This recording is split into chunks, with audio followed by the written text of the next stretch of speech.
Yun, isang magpagpalang araw po sa inyong lahat mga kabisnes at mga kapapi.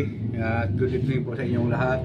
Yun, no? At pumasok ako kanina doon sa mga video ko po kanina na paggaling ko sa service yung bayan, diretso po ako pumasok sa kanila ni Kuya sa kabisnes house po, mga kabisnes namin magmamahal. At yun nga, no? Pagdating natin doon, sobrang saya. Kukwentuhan ni Papa din siya, yun, sinabi ko nga, humingi ako din ng pasensya sa kanila kasi yun nga, may maga talaga yung paa natin na sa kasalukuyan mayroon pa rin po mga kabisnes, kaya yun, nagbibiroan naman po kami mga kabisnes. Naintindihan naman po ako nila ni Kuya ni Ate sa karamdaman kasi lagi naman po ako nagpapaalam sa kanila na ganyan po yung karamdaman ko mga kabisnes na yun nga, at alam naman nila ni Kuya ni Ate. Kaya sa mga subscriber, sa mga viewer ko na pasensya na po kayo mga kabisnes na minamahal kasi talaga hindi po kayo yung karamdaman mga kabisnes. Ayun, no, at dun sa sa sponsor ng kabisnes official, yun sa napakagandang sombrero po mga kabisnes. Tapos itong ayun po, lotion. Maraming salamat mga kabisnes. At saka hindi na po doon, dito din po sa yun, napakabango, tapos sabon. Yan po ng mga kabisnes. At Colgate, yun, bag, yun, damit, dalawang damit po mga kabisnes. Tapos isang sombrero, yun, napakaganda po. Kay po yan po mga kabisnes, kay Ma'am May, yun, yun. Saka Sir Anoy, yun. Ma'am, maraming salamat po sa inyo. Sana lagi po tayong malusog ang katawan. Siyempre, lagi po tayo manalangin para po sa inyo mga kabisnes. Tayo Sir Anoy at Mami, yun, maraming salamat sa pagmamahal sa kabisnes official, Papa Dins TV, at saka sa amin po mga kagwang mga kabisnes. Thank you very much po. At siyempre, doon sa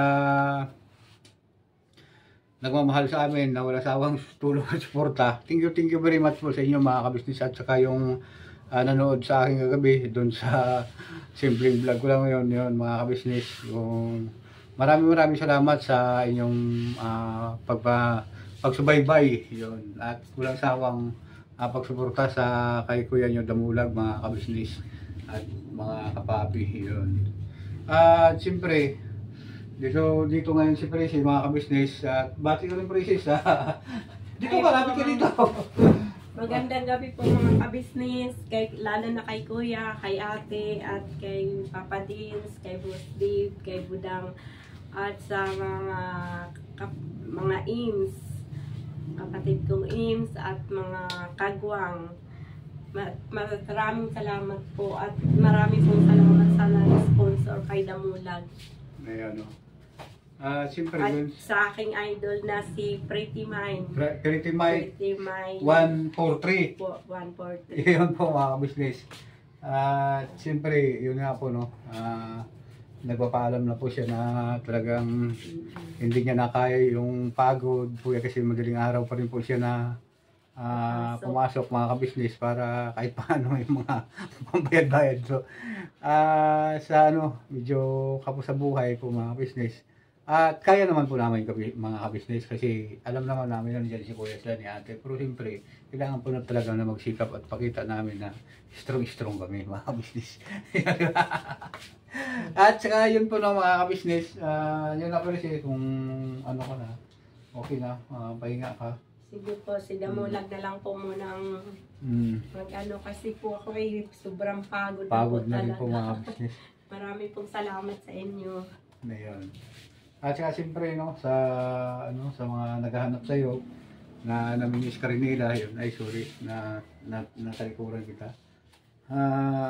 Yun ang nakikita ka na rin nila kasi marami din naman, kumusta si Ate Presi, okay lang ba siya, o at sa Ayan, nakikita ka na nila. Siguro okay na sila. Okay ka lang ba? Yeah, maraming salamat po sa nangamusta sa akin. Ayun. At siyempre, kung ano, sana po no, mga ka-business, ang laging tinatanaw ni Prissy sa akin kung napapatawad na ba siya ng ating mga ka-business. Kasi sa totoo lang po mga ka-business, yung mga pangyayari sa aking buhay, mga ka-business, hindi naman sa akin talaga, hindi naman sadya talaga yun. Kasi wala pa tayo sa tamang pagkakilala ng tamang landas mga ka-business doon sa mga nangyayari sa aking buhay. Kaya pasensya na po kayo. At yun kasi ang pakiramdam ko kasi noon ng mga panahon na mga nauna, mga ka-business, bago yung ngayon. Wala akong pakialam dun sa mga nasa paligid ko na mangyayari kasi parang sarili ko lang po naiintindi noon mga ka-business. Kaya pasensya na po kayo. Ayun kasi kung Sige po. ayun, kung ako na lang makakausap-usap dito sa mga Pasensya na po. Antok na po talaga ako. Sobrang pagod.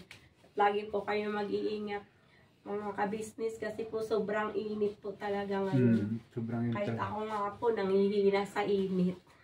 Grabe talaga. Kaya lagi po tayo magbaon ng tubig mga ka-business, tubig, tapos yung hindi wag talaga tayo magwala ng mga ganun kasi pagka nakaramdam po tayo ng kailangan uminom po talaga kasi mahirap po yung dehydrate yun. Di ba? Yung mawalan ka ng tubig sa katawan kasi ang dami po talaga. Sobrang init talaga. Katulad nung kasama ko sa pagdadrive mga ka-business na siguro nawala ng tubig yun na siya na talagang natuluyan po mga ka-business kasi sobrang init. Tapos pinipilit mo na ganun. Lalo na po kung halimbawa na pag sa gabi medyo may drink no sa sa liquor talagang tapos natin ng umaga sobrang init. Kailangan ko talaga mag-inom ng tubig mga ka-business para maging okay yung katawan natin. Saka talagang dapat maliligo po talaga mga ka-business. So ayun na, kasi nakapaalam ko na. Sige po mga ka-business, salamat po. Antok na po talaga ako. Si Damulag na lang po ang balas. Yun. Ayun po ng mga ka-business. At yun nga, doon ako galing ngayon sa ilan ni Kuya ni Ate. Sobrang saya talaga na at yun nga, alas di ko naramdaman yung sakit na aking paa. Ka-business. Dahil doon sa saya. At nakita ko na naman yung mga kapatid kong kagawang mga business. Kaya kulitan na naman. Siyempre po yung dito sa may chocolate pa pala yan mga ka-business na marami din po yung kaso lang siyempre doon sa nadaanan ko kanina sa kalsada mga ka-business yung mga bata doon pinagbibigyan ko rin po mga business para kahit paano makatikim po sila ng galing po na ibang bansa mga business. Pinagmamalaki ko rin yun na ito, tikman nyo po ito, galing po ito ng ibang bansa na chocolate na nakakaiba din sa chocolate natin dito sa Pilipinas. Yun. Siyempre po mga business, mahal din natin yung bansa natin. Saka imported din yung mga chocolate natin dito. Ayun na po sana po samahan nyo kami sa sa simple vlog namin ito mga business. At yun, wag po muna kayong umalis mga business kasi may tao po mga business. Balikan ko po kayo mga business. Yun yun po mga business, balik po tayo mga business. Pupunta po pala si Kuya po mga business kasi yung yung plywood at saka may kunting yero po mga business yung hiningi ko sa kanya kasi po may nagbigay po doon ng yero at saka yung plywood po mga business. Gagawin kong bako doon sa sa bahay ni kapatid ni Bong kasi mayroon po akong mga ka-business yung gilid na yon lalagyan ko ng ng bakod pag ganun kasi nag-aano po ako ng yung pato Yun, pato po mga kabisnes, para mag-alaga po ako ng pato. Para halimbawa po na habang nandun po ako mga kabisnes, mayroon po akong malagaan ng mga pato mga kabisnes, para mayroong libang-libangan mga kabisnes. Pag halimbawa na sa umaga, ayun, mayroon kang pakainin, tapos paliguan. Kasi yung malalaki din yung mga pato mga kabisnes, at maganda silang malagaan kasi hindi masyadong hindi masyado silang alagain. Mga kabisnes, lagyan mo lang sila ng pagkain, okay na. Lalaki na po sila mga kabisnes. Ang problema lang po kasi doon yung mga daga mga kabisnes na lalaki. Yun. So, lalagyan ko po ng bakod yun mga kabisnes. Pag ganun. Ngayon po mga kabisnes, at mayroon po akong kahoy na dalhin ngayong umaga papunta doon. Tapos, yun, bibili na lang po siguro ng pako mga kabisnes. At malagyan ko lang ng bakod. So, yun ang yun ang plano ko bukas, maga, mga kabisnes. At yun, para mayroon po akong libangan. Sana kung makapanood dito dyan sa Sampaguita, sa Pag-asa mga kabisnes. Kung sino may pato dyan, pabili naman, para meron po akong alagaan. Kahit mga dalawang inahin, dalawang lalaki mga kabisnes, alagaan ko muna habang po. Kasi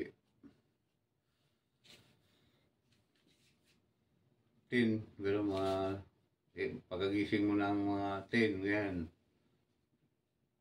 10 ng maga, o kaya siyempre hindi naman pares-pares po mga business. Mayroon minsan na muuwi ka ng madaling araw sa pagbabiyahe, yun, baka pagod po yun.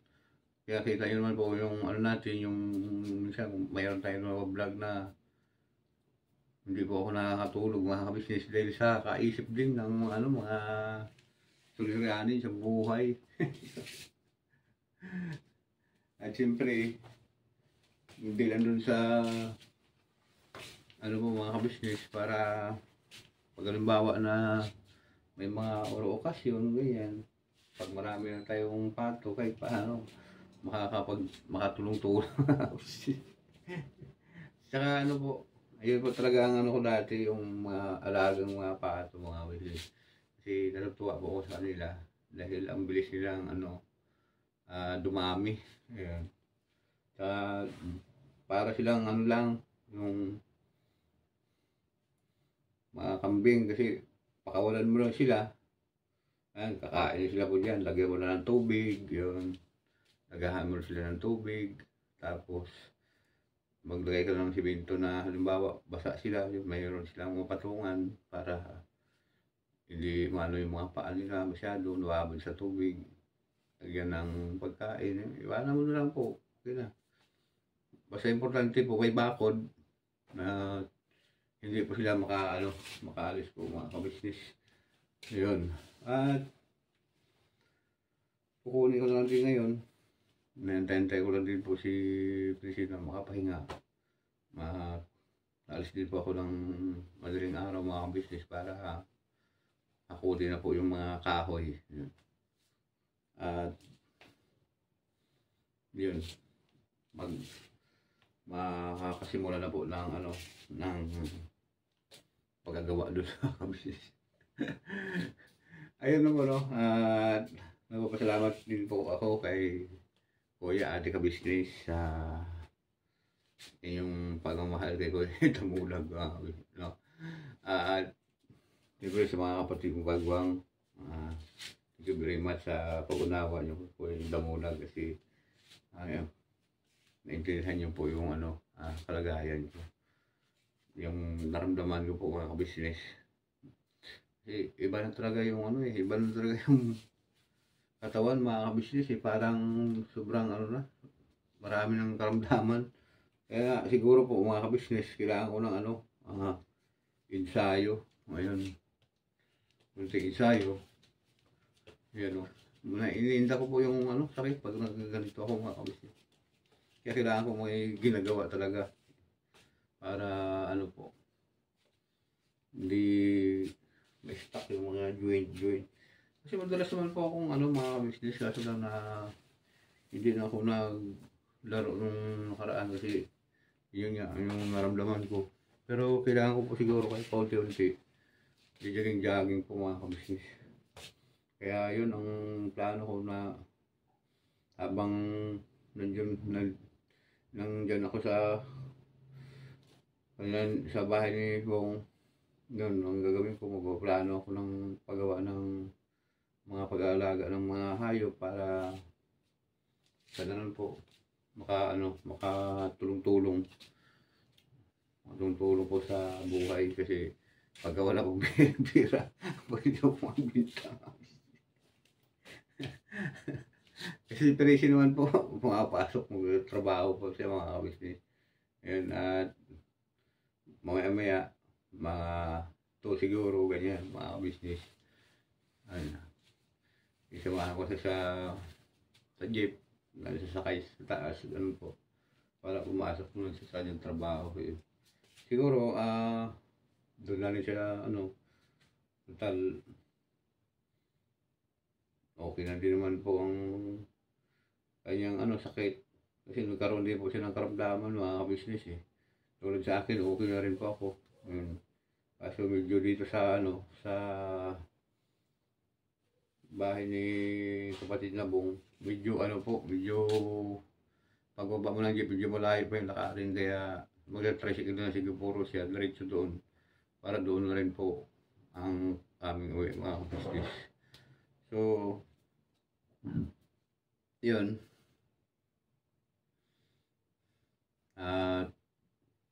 Maghahakot na po siguro ako ng mga kahoy ngayon mga kabisnes. Ko lang po ito. Ligpit.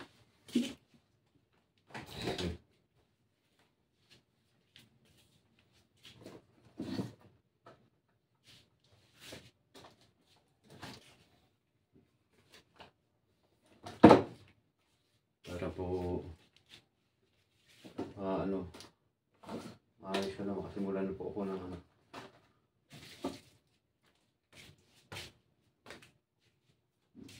dito na siguro ito para mga gamit.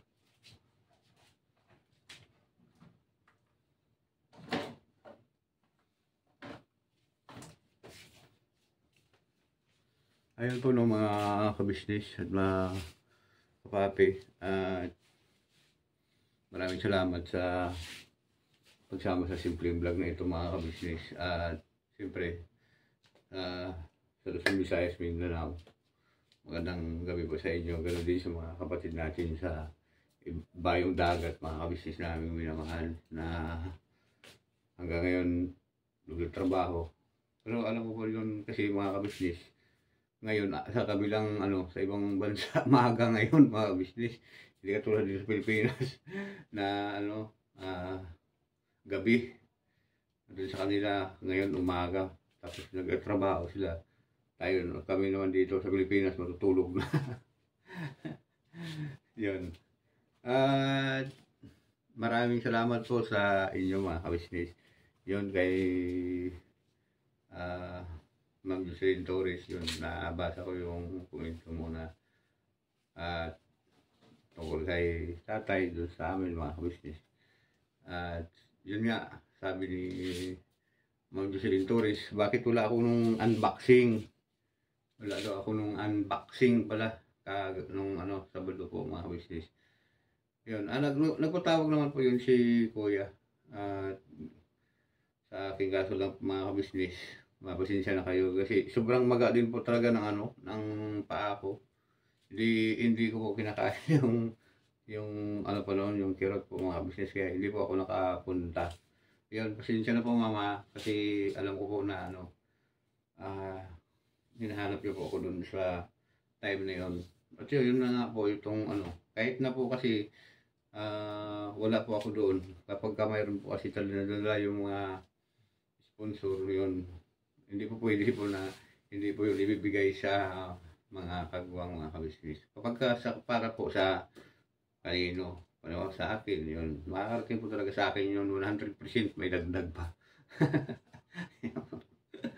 Kaya pasensya na po kayo sa akin mga kabisnis ha. At yun, sa ngayon po, siguro medyo magaling-galing na yung pa ako. Yun, tuloy-tuloy na rin po yung pasok natin mga kabisnis kasi mayroon pong project si Kuya si ate ngayon. Ayun, siguro panoorin niyo po sa Kabisnes Official yung naging yung ano po. Basta panoorin niyo lang po doon, mahirap po ano mag-search mga kabisnes. Panoorin niyo po sa Kabisnes Official kay Papa Dins yung ginawa po kahapon ni Kuya Kabisnes. Sobrang sarap ng kanyang tinrabaho mga kabisnes. Ganun din po kay Papa Dins yun. Saka sa mga kapatid ko pong kagawang mga kabisnes. Thank you very much sa inyong pagsama at yun nga kay Ma'am Jocelyn Torres. May magandang gabi sa iyo at Ma'am Telmo kayo Pay. Saka sa pro nyo atensya. Saka sa kay Ma'am Sheila. Yun ang ano ba yun?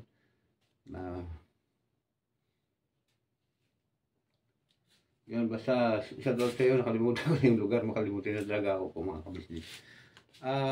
Yun, sa mga kasama ko sa Tula, sa BBC Tula, yun, magandang gabi po sa inyo lahat. Diyan kay Buyet, yun, sa La Commissioner, yun, magandang gabi sa iyo. Vladi, kay Jean, yun, good evening sa iyo. At sa aking kumpare, sa bahay dito, kay Silong, yun. Yun po mga kabisnes, maraming salamat muli sa inyong walang sawang suporta at subaybay sa pagmamahal sa Kabisnes Official. Kay Papa Dins TV at kay Musdib sa Pamilya Kabisnes, kay Ate anong tawag, dahil na po mga kabisnes may tugtog. At yun nga po ng mga kabisnes, nakakalimutan na tagay sa kasi may dumaan po na tumutugtog mga kabisnes, hindi po tayo marunong dyan po natin sa copyright mga kabisnes. At yun na nga po pasalamat po ako kay Kuya doon at gano'n rin po sa gano'n po. Ayun po mga kabisnes, nalubat po tayo. Sinsya na po. Ayun na po nagkasama po ako kay Kuya, kay Ate, yun. Sa sobrang pagmahal. Siyempre po, support po natin sa Miss TV Official, yun. At mapanood po ninyo yung napakagandang ni Ate. Yun. At yun nga po mga kabisnes, maraming salamat sa inyo sa walang sawang tulong at suporta. Thank you very much sa pagsama sa Simpleng Vlog na ito mga kabisnes. Kung saan po kayo ngayon sa panig ng mundong ito mga kabisnes, lagi po kayong mag-iingat at I love you all po sa inyong lahat. Never say goodbye. Tomorrow is another day. Birabanat lang po tayo mga kabisnes namin minamahal yun. At gagayap na rin po ako, mamaya lang po mga kabisnes. Bababa pa ako doon, maglilinis po ako mga kabisnes. Samahan niyo pa rin po ako mga kabisnes namin. Thank you very much po. Sama-sama tayo hanggang dulo mga kabisnes.